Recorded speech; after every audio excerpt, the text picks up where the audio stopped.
آیت نمبر 37، 38، 39، 40، پارہ نمبر 15 سورۃ الکہف۔ اعوذ باللہ من الشیطان الرجیم،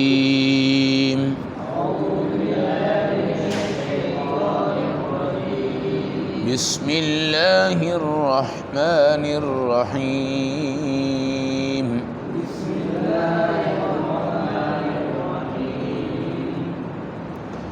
قال له صاحبه وهو يحاوره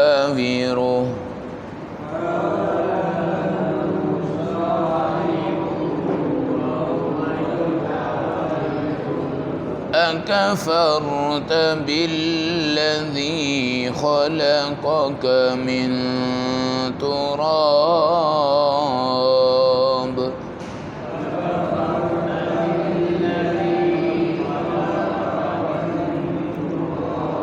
ثم من نطفة ثم سواك رجلا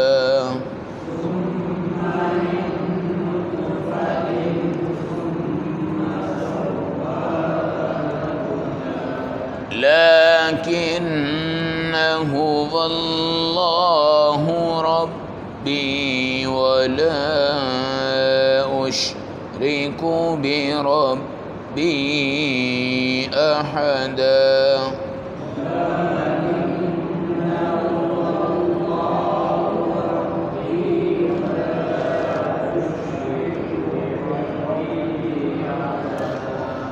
ولولا إذ دخلت جنتك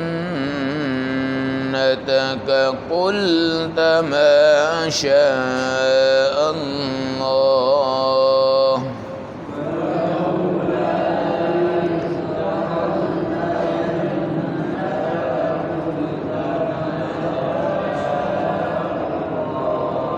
لا قوة إلا بالله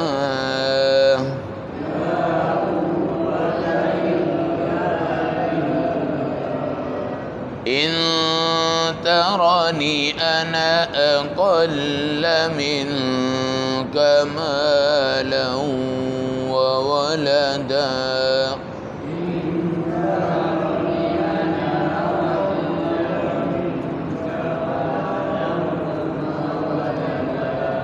فعسى ربي أن يؤتيني خيرا من جنتك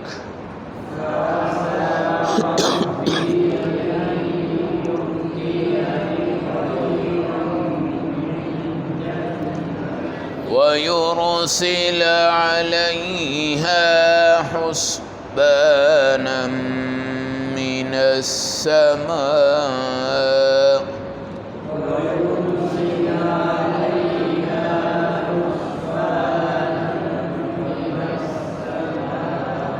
فتصبح صعيدا زلقا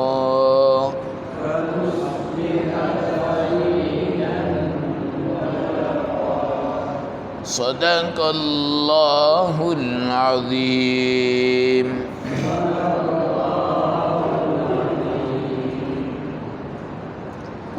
تلاوت کردہ آیات مبارکہ کا ترجمہ۔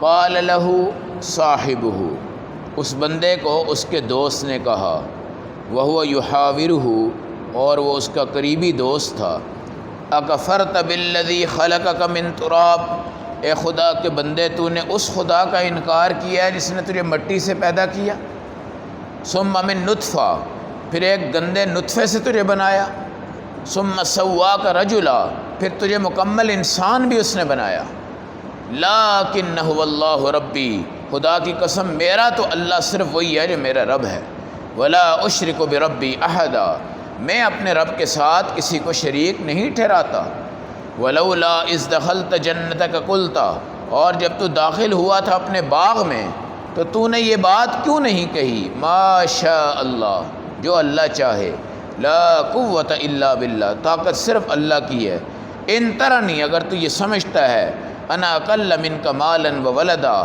کہ میں مال اور اولاد میں تجھ سے کم ہوں، فعسى ربی ان یؤتینی خیرا من جنتک، ہو سکتا ہے ان قریب میرا اللہ تیرے باغ سے بھی اچھا باغ مجھے عطا فرمائے۔ ارسل علیہ حسبانا من السماء، یا تیرے باغ پر کوئی آسمان سے مصیبت آ جائے، فتصبح صعیدا زلقا، پھر وہ چٹیل اور صاف میدان بن جائے۔ یہ دو بندوں کا واقعہ قرآن نے ذکر کیا۔ ایک بندہ وہ تھا جو ہر چیز کو اپنا کمال اور اپنی طاقت سمجھتا تھا اور خود ہی چودھری بنا ہوا تھا، اور اپنی دولت پر مال پر بڑا اس کو فخر تھا اور ناز تھا، گویا یہ بندہ مشرک تھا۔ دوسرا جو بندہ ہے وہ بڑا غریب تھا، اولاد بھی اس کی کم تھی، گھر بھی کمزور تھا، دوست بھی بڑے کم تھے، وہ ایمان والا تھا۔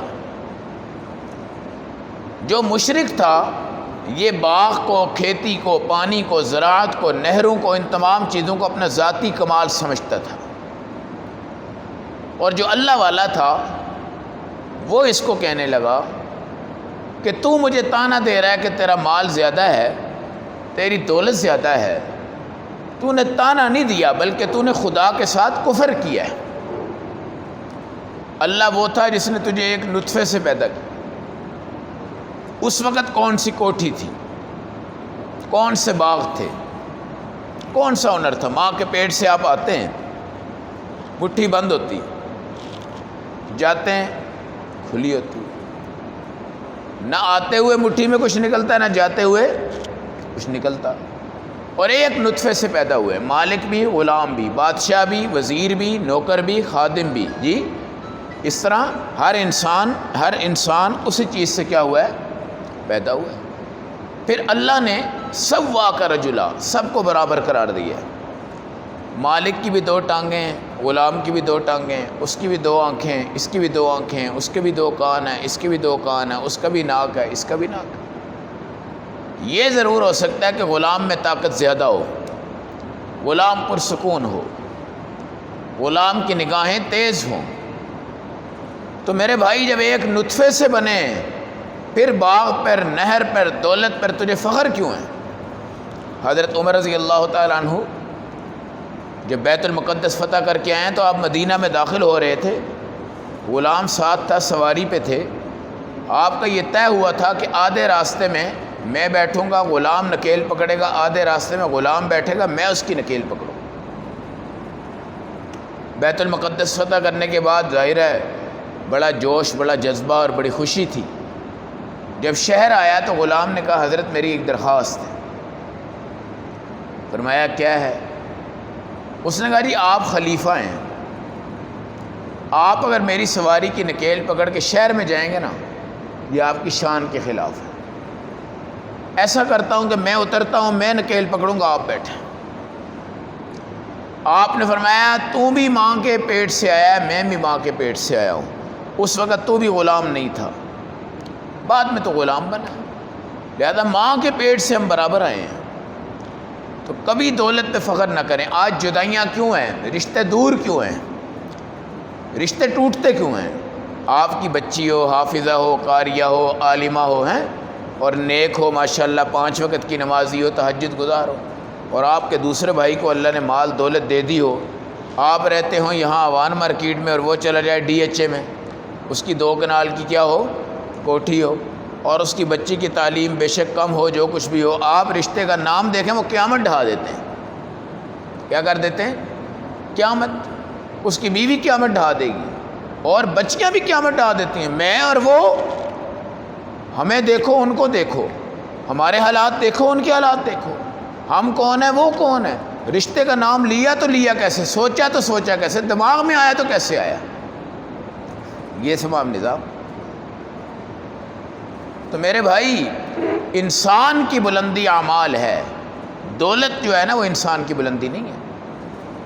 اب یہ اس کو دعوت دے رہا ہے، کہنے لگا لیکنہ اللہ ربی، تو مشرک ہے لیکن میرا اللہ ایک میرا رب ہے، اور میں کبھی شرک نہیں کروں گا۔ پھر کمزور آدمی اپنے بڑے دوست کو کہنے لگا لولا اذ دخلت جنتک قلت ماشاء اللہ، بھائی تو جب باغ میں گیا تو نے دیکھا کہ 2 باغ تیرے انگوروں کے ہیں، اس کے پیچھے کیا ہے؟ کھجوروں کا باغ ہے، پھر تیرے جتنے خالی پلاٹ تھے ان سب میں بھی اللہ نے کیا لگائی تھی؟ کھیتی، اور تیری نہر بھی اللہ نے کیا کی تھی؟ تجھے دی تھی۔ اتنی بڑی جگہ پہ تو گیا اور تو اپنی چودراہٹ چمکانے لگ گیا، تجھے کیا کہنا چاہیے تھا؟ قلت ماشاء اللہ، کیا کہنا چاہیے تھا؟ ماشاء اللہ، لا قوت الا باللہ۔ یہ ساری طاقت کس کی ہے؟ اللہ کی۔ جب آپ کوئی بلڈنگ بنائیں، جب بھی گھر بنائیں تو یہ 2 لفظ ضرور لکھا کرے، ماشاء اللہ اور لا قوت الا باللہ۔ یہ قرآن میں موجود ہے، ماشاء اللہ لا قوت الا باللہ۔ اب اگر آپ کہیں جا رہے ہیں، کسی پروگرام میں جا رہے ہیں، کسی شادی بیاہ میں جا رہے ہیں، تو آپ نے دیکھا ہوگا بہترین سوٹ ہوتا ہے، چھوٹے چھوٹے بچے ہوتے ہیں، ان کو بڑا ہم نے چمکا چمکو کے لے جاتے ہیں، تو میرے بھائی وہاں جا کر لوگ بڑے گھور گھور کے دیکھتے ہیں، یار بڑا پیارا بچہ ہے، کیا ہے جی؟ بڑا پیارا بچہ ہے۔ اب قرآن کی دعوت یہ ہے میرے بھائی، ماشاء اللہ کہو، کیا کہو؟ ماشاء اللہ۔ اللہ نے بھی اس کو کہا کہ اس کو پوچھو کہ جب یہ باغ میں گیا تو کتنا حسن تھا، اس کو کیا کہنا چاہیے تھا؟ ماشاء اللہ لا قوت الا باللہ۔ اور پھر کیا کہا؟ ان ترنی انا اقل منک مالا وولدا، تو یہ سمجھتا ہے کہ میرا مال کم ہے اور میری اولاد کم ہے، تو سن، عسى ربی ان یؤتینی خیرا من جنتک، اللہ ہو سکتا ہے اس باغ سے اچھا باغ مجھے دے دیں۔ اور وہ باغ کون سا ہے؟ جنت کا باغ ہے۔ وہ باغ کون سا ہے؟ جنت کا باغ۔ اور پھر کیا کہا؟ یرسل علیہ حسبانا من السماء، یہ بھی ہو سکتا ہے کہ تیرے بنے بنائے باغ پہ کوئی آسمان سے آفت آ جائے۔ آپ نے دیکھا جب آندھی چلتی ہے، ہوا چلتی ہے، تو سیب کے پھل گر جاتے ہیں، دوسرے گر جاتے ہیں، تیسرے گر جاتے ہیں، اور جو مکئی اور دوسری چیزیں ہوتی ہیں یہ بھی گر جاتی ہیں، پھر کبھی کھڑی ہوتی ہیں، کبھی گرتی ہیں، کبھی تباہ ہوتی ہیں، کبھی برباد ہوتی ہیں۔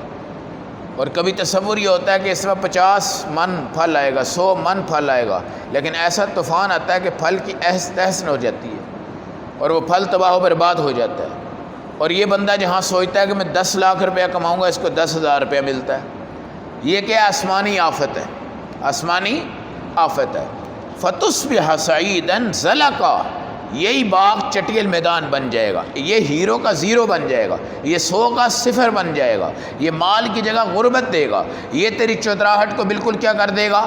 توڑ دے گا۔ لہٰذا اپنے باغ پر، کھیتی پر، دولت پر، زراعت پر، عمارت پر، پیسے پر تو فخر کر کے مجھے نیچا کر رہا ہے؟ میرے پاس اللہ ہے، اللہ کا نام ہے، میرے پاس شرک نہیں ہے، میں اپنے رب کو ایک مانتا ہوں، میں اس باغ کو نہیں دیکھ رہا، میں آخرت کے باغ کو دیکھ رہا ہوں، میں اس جنت کو نہیں دیکھ رہا، میں آخرت کی جنت کو دیکھ رہا ہوں۔ دنیا مومن کے لیے قید خانہ ہے اور کافر کے لیے جنت ہے۔ اگر ہم یہیں بیٹھ کر سمجھے نا، اکثر لوگ کہتے ہیں یار اسی تو جنت میں رہ رہے ہیں، کیا کہتے ہیں؟ جنت میں؟ بھائی آپ جنت میں نہیں رہ رہے۔ جنت وہ ہے جو آنکھ نے دیکھی نہیں، کان نے سنی نہیں، دل تک آپ کے محسوس نہیں ہوا۔ آپ ساری دنیا کا حسن دیکھ لیں، یا آج کل پہاڑ ہیں، باغان ہے، نران ہے، وادیاں ہیں اور بڑی بڑی نہریں ہیں، چشمے ہیں، خوبصورت پھل ہیں، دنیا کے حسین نظارے ہیں، یہ ساری دنیا ایک طرف کر دیں، ادنا جنتی کو اس جیسی 7 دنیا اور نصیب ہو جائیں، اس سے بھی بڑی جنت اللہ عطا فرمائے۔ تو عاجزی بہت بڑی نعمت ہے، عاجزی بہت بڑی نعمت ہے۔ حضور پاک ایسے بیٹھتے تھے، ٹیک نہیں لگاتے تھے۔ حضور صلی اللہ علیہ وسلم مٹی کے پیالے میں پانی پی لیتے تھے۔ اللہ کے نبی آٹا اپنے ہاتھوں سے گوندھ لیتے تھے۔ رسول پاک کا جوتا پھٹ جاتا، سوئی لے کے اس کی کیا کر لیتے تھے؟ سلائی کر لیتے تھے۔ حضور پاک کی گھر والیوں کو سبزی چاہیے ہوتی، آپ خود بازار میں جاتے اور اپنے کندھے پہ سبزی اٹھا کے لے آتے۔ حضور پاک صلی اللہ علیہ وسلم اپنا غلام جب آ رہا ہوتا تھا نا، آپ خود آگے بڑھ کے جاتے اور دونوں ہاتھ اس کو کیا کرتے؟ ملاتے۔ رسول پاک کے سامنے جب کوئی نماز جنازہ آ جاتی، آپ اس میں مکمل طور پہ حاضر ہوتے۔ اللہ کے نبی کو یہ پتہ چلتا کہ یار کوئی مریض آیا ہے، آپ یہ نہیں دیکھتے تھے کہ مجھے جانتا ہے کہ نہیں جانتا، آپ اس کی کیا کرتے تھے؟ عیادت کرتے تھے۔ اللہ کے نبی صلی اللہ علیہ وسلم بڑے بڑے لوگوں کو اپنے کندھوں پہ سامان اٹھا کے پہنچا دیا کرتے تھے۔ یہ ساری چیزیں جو ہے نا، یہ فخر کو توڑتی ہیں، فخر کو توڑتی ہیں۔ اور جس جہاں میں سکون ہے وہ وہی جہاں ہے جہاں پہ فخر تکبر نہ ہو۔ اور آپ چھوٹے چھوٹے گھروں میں جو رہتے ہیں نا، آپ کو 4 بندے سلام کر دیتے ہیں، آپ ان 4 کو سلام کر دیتے ہیں، آپ کے دکھ میں درد میں شریک ہو جاتے ہیں۔